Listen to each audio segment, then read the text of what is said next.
आपने आपके सामर्थ्य का प्रमाण तो दे दिया, अब बारी है ज्ञान का प्रमाण देने की। बड़े हट्टी हैं आप यक्षराज। देते हैं अब अपने ज्ञान का प्रमाण। पूछिए, क्या पूछना है? तो मेरा पहला प्रश्न, वो कौन सी अनमोल वस्तु है जो व्यक्ति दूसरे को दे भी सकता है और देने के पश्चात वो वस्तु उसके पास रह भी जाती है?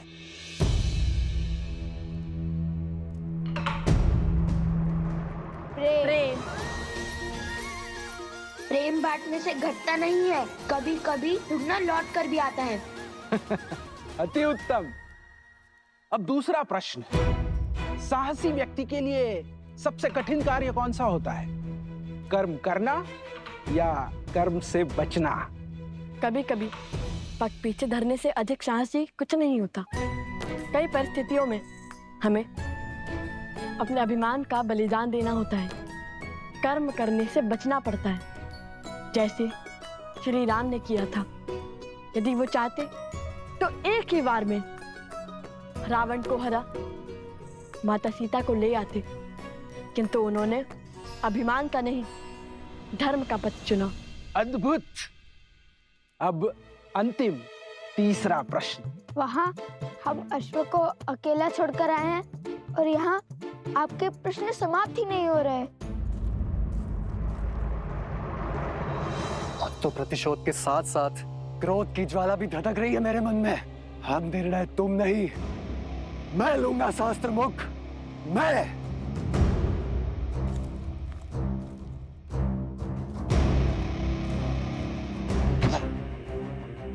इतने वर्षों में कुछ भी नहीं कर पाया वो शास्त्र मुख रावण, और तो और अपने ही पुत्रों के प्राण लील गया। जो स्वयं सफल ना हो सका वो मुझे क्या निर्देश देगा?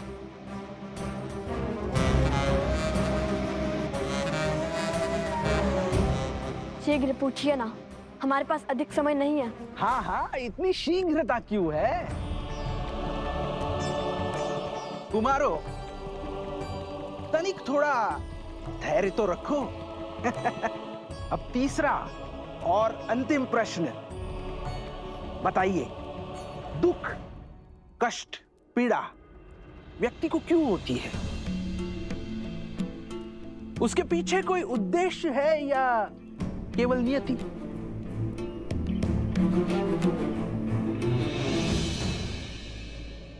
जिस प्रकार अग्नि इस बाती को जलाती है, किंतु इतना कष्ट सहने के बाद भी बाती अग्नि का साथ नहीं छोड़ती, उसी प्रकार श्रद्धा हृदय को पीड़ा तो दे सकती है, किंतु इसका अर्थ ये नहीं है कि तुम श्रद्धा का ही त्याग कर दो। पीड़ा, ये पीड़ा ही तो है जो आत्मा को ज्ञान का प्रकाश देती है। पीड़ा हमारे जीवन को साकार करती है, पीड़ा हमारे चरित्र को आकार देती है। कठिनाइयाँ और संघर्ष हमारे शिक्षक हैं। पीड़ा व्यक्ति के व्यक्तित्व को प्रकाशित करती है। ठीक उसी प्रकार जिस प्रकार बाती स्वयं जलकर अंधेरे कक्ष को जगमग करती है।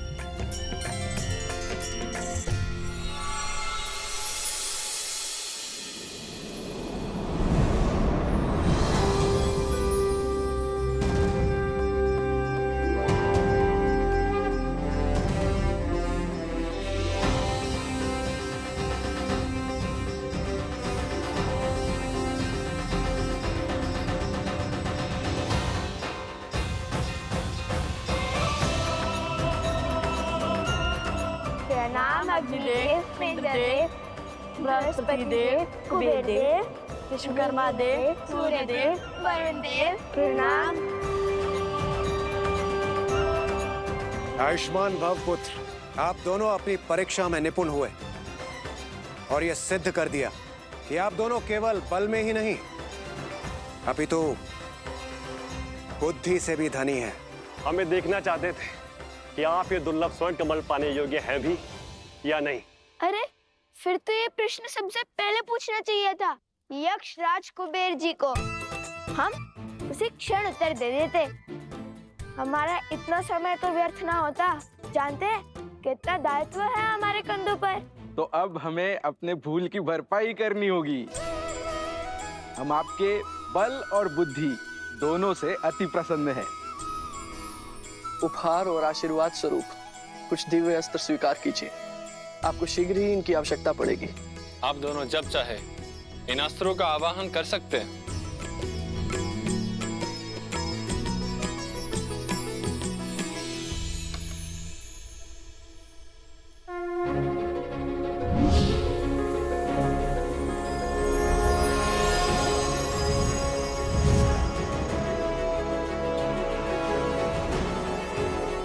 मेरी ओर से मेघस्त्र और जलस्त्र स्वीकार करें। मेरी ओर से ये आयुधास्त्र स्वीकार कीजिए।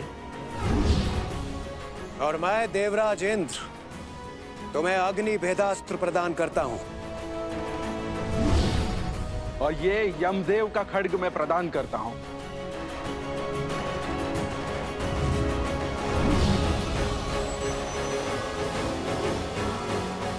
धन्यवाद देवतागण। हम आप सबको वचन देते हैं कि हम इन दिव्यास्त्रों का सदुपयोग ही करेंगे। और अब मेरी ओर से यह स्वर्ण कमल स्वीकार करें।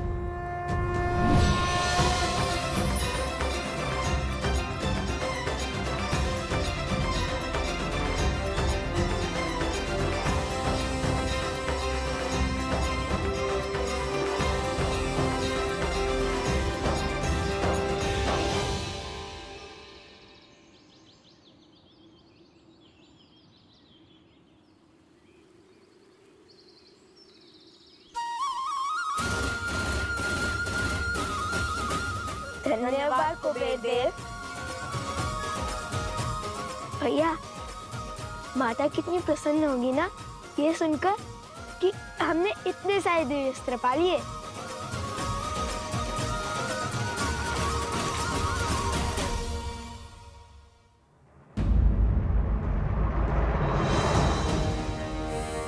अरे शत्रुघ्न महाराज तो यही खड़े। अब इनसे युद्ध करने के सिवाय हमारे पास और कोई उपाय नहीं है। किंतु ये माला थामकर कैसे लड़ेंगे?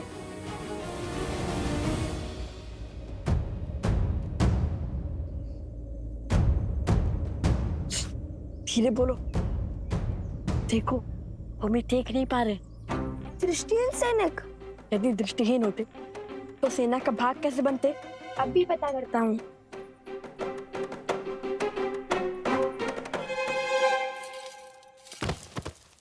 कौन है वहां? तुम्हारा काल।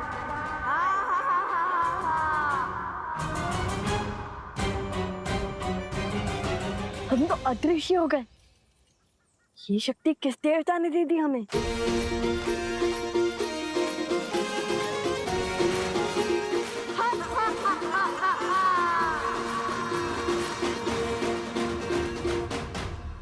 अयोध्या के सैनिकों को कायरता शोभा नहीं देती।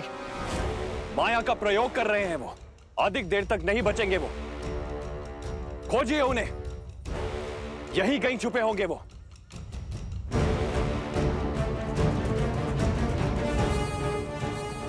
शीघ्र निकलते हैं यहाँ से।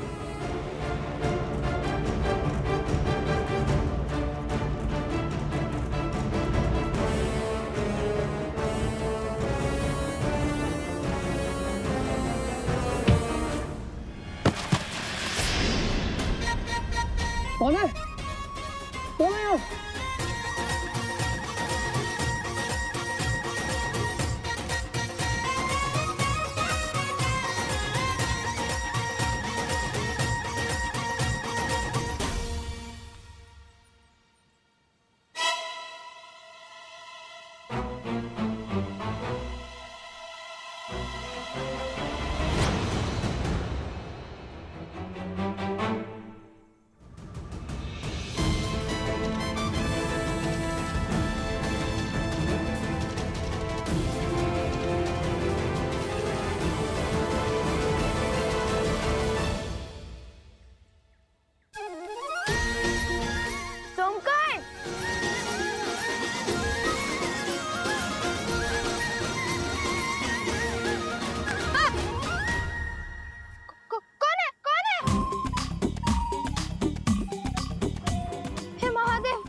कीजिए।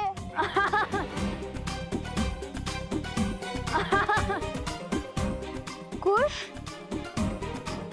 भ्राता लव? नहीं कुछ, हम ही हैं सोमकरण।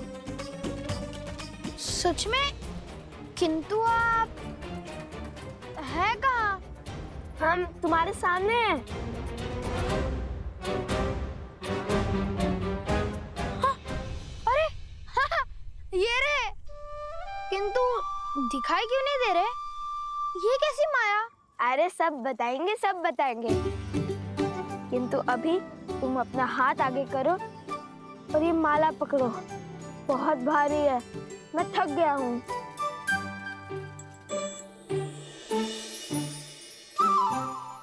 अरे सोमकर्ण, तुम तो अदृश्य हो गए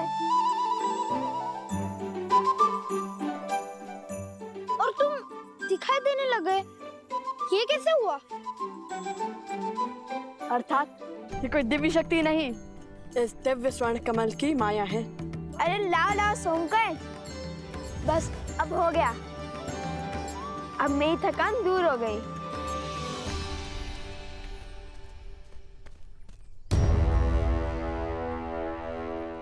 अब तुम हमें स्वयं अश्वत्थ तक पहुंचाओगे। बस बहुत हुई प्रतीक्षा। मैं कोई पहरेदार नहीं हूं। मैं अभी इस अश्व को मारकर अश्वमेध का अंत कर दूंगा और असुरों के सर से धर्म की तलवार सदा के लिए हटा दूंगा।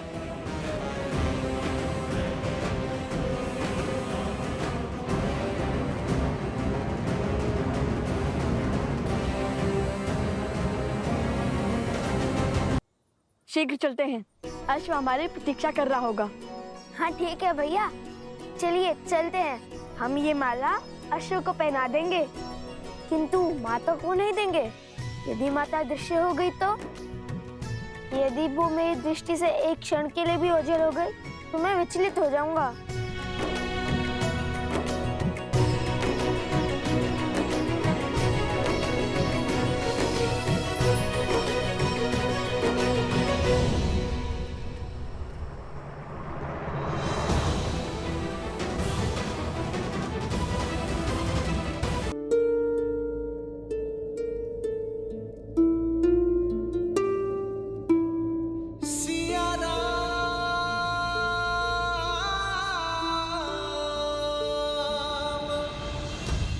श्री राम ओम ब्रह्मदेवाय नमः। ओम ब्रह्मदेवाय नमः। सीते,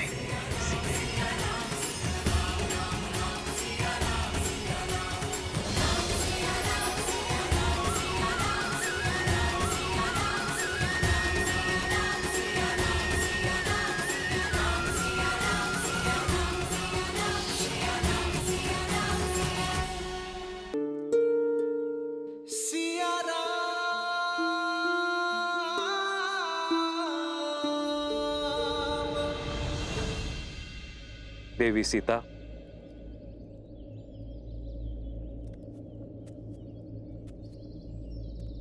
प्रणाम ऋषिवर। आयुष्मान भव। देवी, ये क्या? आपने तो इस स्थान की काया ही पलट दी। आपको कोटि कोटि आभार। मन की चिंता मिटाने के लिए तन को भक्ति में व्यस्त कर लिया। कैसी चिंता देवी? लवकुश की? उनकी सुरक्षा का वचन तो स्वयं तमसा माता ने दे दिया है, परंतु श्री राम,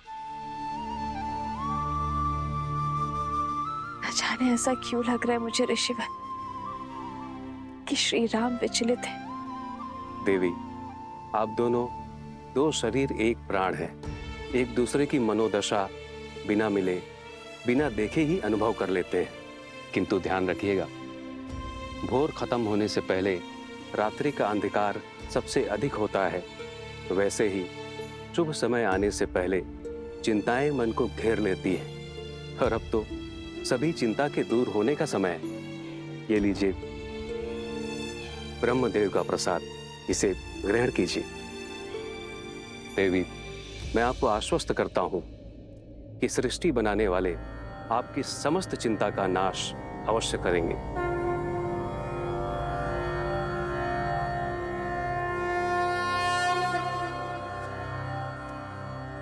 ओम ब्रह्मदेवाय नमः देवाय नमः।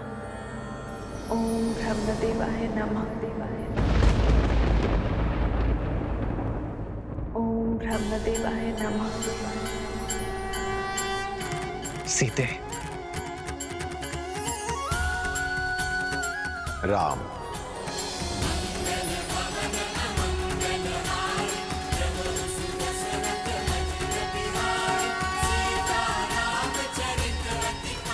ब्रह्मदेव,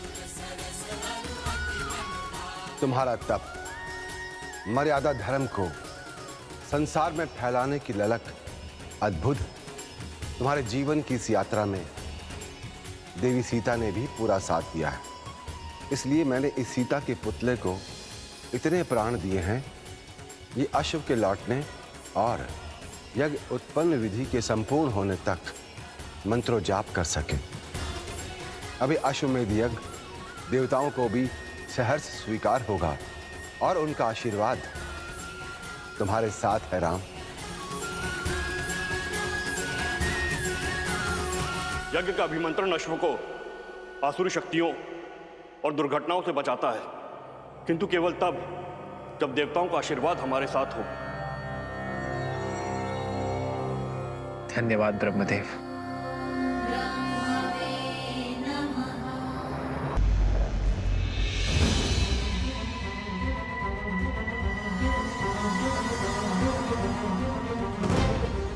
राम की हार और तुम्हारे नाश का समय आ गया अश्व।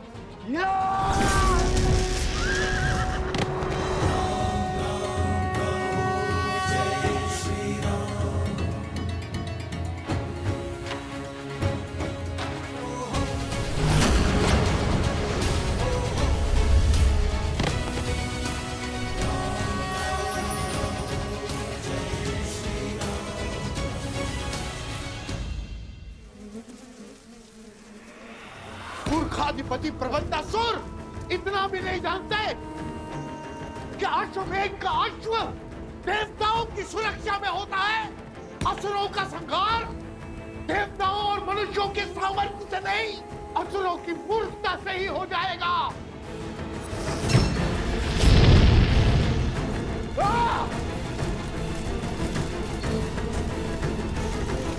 कुछ बोलते रहो कुछ, अन्यथा समझ नहीं आएगा कि तुम साथ हो कि पीछे छूट गए।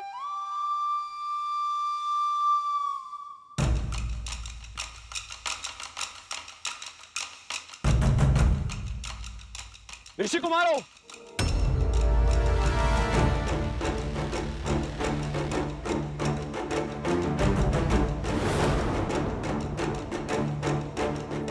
मधुरापुरी, नरेश, शत्रुघ्न, आप सच हो जाओ। इनसे युद्ध करे बिना हम आगे नहीं बढ़ सकते। मैं यहाँ यज्ञ का अश्व लेने आया हूँ। चुपचाप उसे मुझे सौंप दो। वचन देता हूं मैं तुम्हें कि तुम्हें कुछ भी नहीं होगा। बड़े दयालु हैं श्री राम, क्षमा कर देंगे तुम्हें। सोम करें, माला संभालो।